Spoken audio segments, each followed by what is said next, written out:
Radio Free Albemuth is a dystopian novel by Philip K. Dick, written in 1976 and published posthumously in 1985.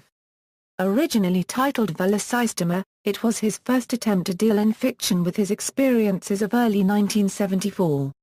When his publishers at Bantam requested extensive rewrites, he canned the project and reworked it into the ALL's trilogy.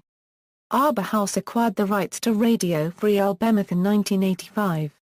They then published an edition under the current title, prepared from the corrected typescript given by Dick to his friend Tim Powers. Plot summary: in this alternate history, the corrupt United States President Ferris Fment becomes chief executive in the late 1960s following Lyndon Johnson's administration.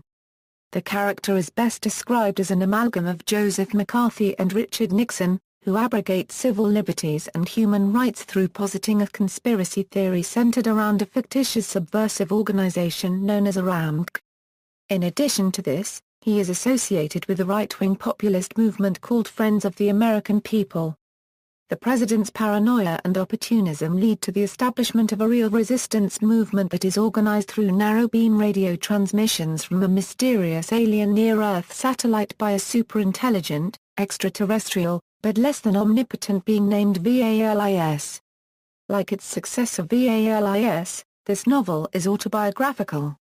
Dick himself is a major character, though fictitious protagonist Nicholas Brady serves as a vehicle for Dick's alleged Gnostic theophany on February 11, 1974. In addition, Sadassa Sylvia is a character who claims that Ferris Fment is actually a communist cover agent recruited by Sadassa's mother when Fment was still a teenager. As with VALIS, Radio Free Albemuth deals with Dick's highly personal style of Christianity. It further examines the moral and ethical repercussions of informing untrusted friends for the authorities. Also prominent is Dick's dislike of the Republican Party, satirizing Nixon's America as a Stalinist or neo-fascist police state.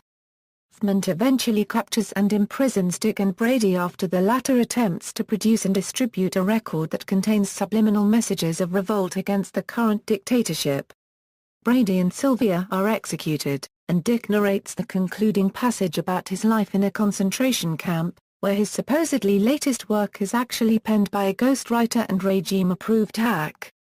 Suddenly, however, he hears music blaring from a transistor radio which contains the same subliminal message.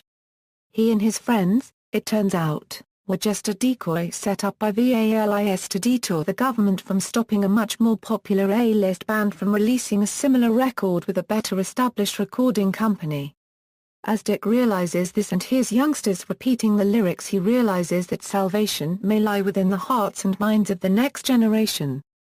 Reception: Gerald Jonas of the New York Times thought that the novel may have been merely a first draft, but this book is not Dick at his best. Relationship to VALIS: when he rewrote Radio Free Albemuth as VALIS, Dick incorporated the plotline of Radio Free Albemuth as a backdrop film that recapitulated the central theological and existential concerns of his novel as a misonobyme, that is, a miniature copy of his central preoccupations at this stage of his literary career, common to both works. The word Albemuth was derived by Dick from the Arabic word Albemuth, the whale, itself an oblique reference to Fomalhaut, the star Dick at one time believed VALIS came from in real life. Film adaptation: John Allen Simon wrote, produced and directed a film adaptation of Radio Free Albemuth. Canadian singer-songwriter Alanis Morissette stars as Sylvia.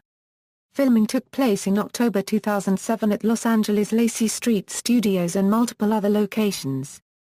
A film premiered in February 2010 at the Sedona Film Festival as a work in progress.